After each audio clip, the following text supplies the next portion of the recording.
My name is Maile.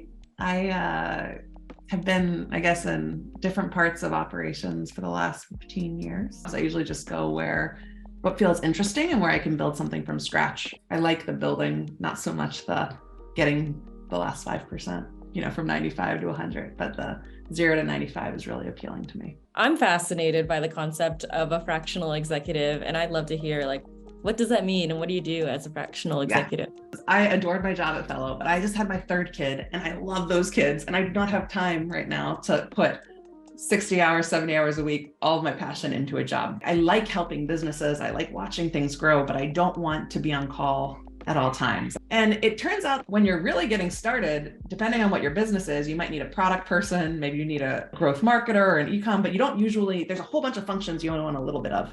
And I know how to do that little bit for that small stage. I'm trying to find ways to leverage kind of my knowledge of having to go from very small to a little bigger. And it pairs well with startups that need someone to help them take those steps without taking on a full head. What's your sweet spot in terms of a startup stage? I love it when you're starting to put the basics of process in, the basics of how do we want to do this? You're starting to set yourself up to scale, but you haven't gotten so big that you can't know everyone in the company or kind of where everyone's headed to or what they're hoping for. I probably lean towards more familial or kind of touchy-feely companies because I think there's a lot of magic in unlocking kind of when you know everyone, what they're strong at, their sweet spots, and then you know how to boost each other and then also leverage each other better.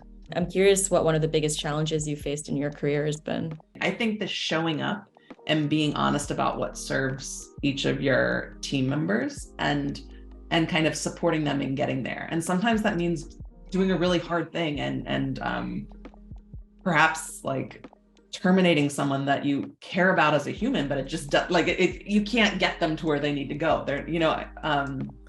And sometimes it means coaching them. And sometimes it means encouraging someone that is friggin' amazing and you don't want them to leave, but they're going to advance 10 times faster, telling them about a job at this other company that you don't want, it hurts you to have them leave, but they're going to go so fast if they get over there. I think that is hard.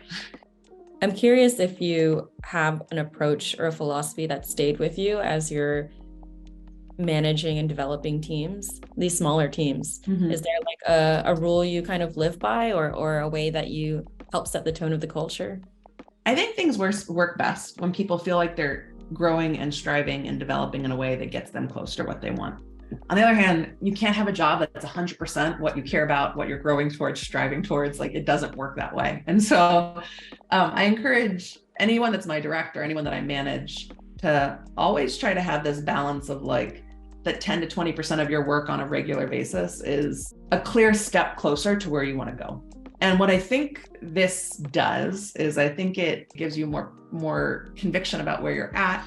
It makes you a more loyal employee because you feel like we've got your back. So I would say that's a common, regardless of the level of anyone that I manage, whether it's a very early IC or a very seasoned manager, it's this, do I truly understand where they want to go? Do I truly have a handle on what is a very real project or initiative or something that they can move forward? And then I make that front and center in how I think about them on a daily, weekly, monthly basis. Is there some word of advice you give to people who do have this kind of fractional nature to their work? The one thing that I think actually I would take back that is yes, you're tackling urgent, important, but are you always moving a little bit forward on important but not urgent? So I guess there's this nature of, yes, always tackle the urgent, but every week choose 1 to 2 big rack small things that you can just nudge for a little. And I think that discipline always helped me a lot. Not picking the right end date for shipping packages internationally and having botched Christmas in a variety of countries and having to backpedal from that. Not tracking the numbers early enough. Are you really paying attention to the dashboard? Do you actually build a dashboard? It's so easy to put that off. And then all of a sudden you're or you only track the top line number and not the second line number. I never regret taking the time to actually set up a detailed dashboard because it always pumps out information that I'm astonished is there. Depends on when I was little. I wanted to be a supermodel at one point. That hope quickly died. And then I think I wanted to found a nonprofit. Turns out I'm more mercenary than that, but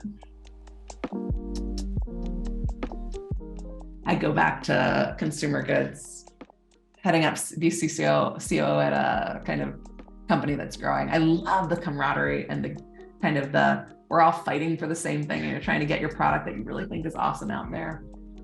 It's a great time. 20 people, maybe 20 to 50, my sweet spot. I think you always have so many freaking balls, and it's kind of ability to juggle, keep your eye on a lot of different things at once, probably. I think oftentimes it's the super small ones where you get like a personal touch that I wasn't expecting in the outreach. I think I ordered something from Fable, and like I was asking where my package was, and they didn't just tell me where my package was, but they included a link, and they said, it seems like it'll make it here by this time. Do you have any, like, it was like a whole conversation. And I was like, holy shit, that's not automated to get to our technology thing. Like, kind of hard to automate the level of detail they put in there, but it's just a small brand. So I guess where I'm a sucker is when it's a small brand and I feel like I'm talking to someone on the other side of it.